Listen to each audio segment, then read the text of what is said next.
Steve's New Neighbors, The Wither Skeleton King. Book 4, Finding a Cure, by Mark Mulle. Narrated by David Vandermolen.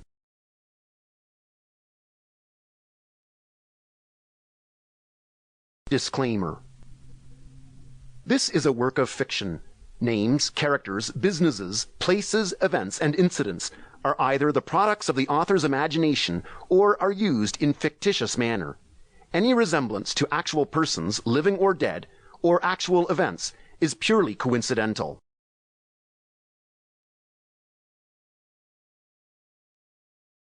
Book 4, Finding a Cure. Day 1. It's Steve, and I'm back once again. If you have been following my story, you know that we have finally defeated the South Meadow Zombies, or at least we have defeated the bulk of their army. The terrifying commander, a burnt-looking wither skeleton, has survived, and I have no doubt that he is rebuilding his army as we speak. For some reason, he is determined to seize control of our village, and we have been doing everything in our power to prevent him from achieving this goal. At the moment, however, Alex, Larry, and I have a more pressing problem that we need to focus on solving.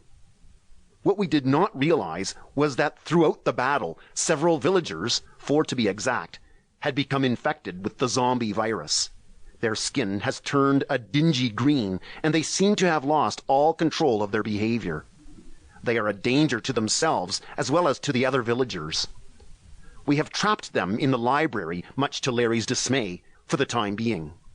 There they should be protected from the sunlight and dangers of our world, at least until we can find a way to cure them.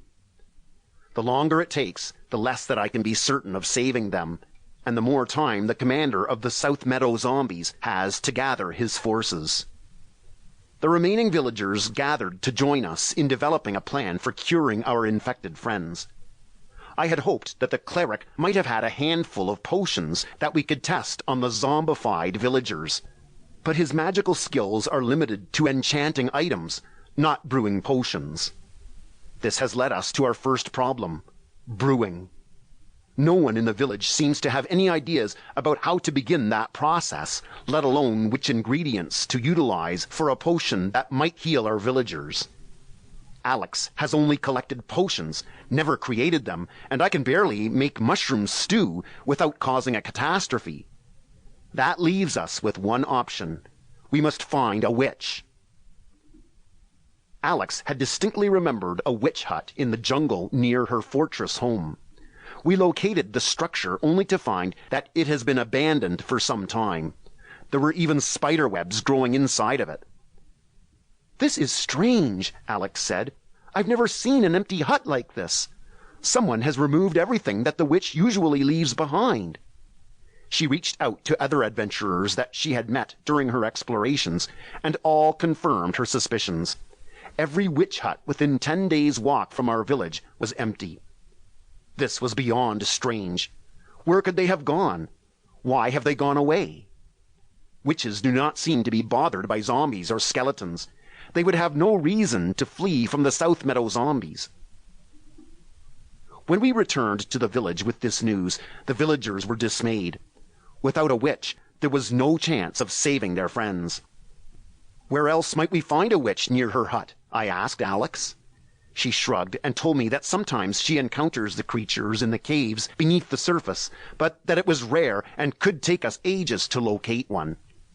That was when we decided to travel past the range where the witches have disappeared. For 10 days we walked, laying a railroad track behind us so that our return journey will be much quicker. "Even if we find a witch, how will we convince her to help us?" Larry asked. For a villager, Larry is quite adventurous. Usually he does not like to be far from the village. However, we did not have any trouble convincing him to join us on this journey because his library is completely inaccessible at the moment. Its infectious residents are extremely dangerous to Larry. The last thing that we want is for our best archer to become ill. He badly wants to locate a witch, not only to heal his fellow villagers, but also to release them from his precious library. That, my friends, is how we ended up camping on the edge of a faraway jungle, hoping to catch a glimpse of a witch. Day 2. Sample complete. Ready to continue?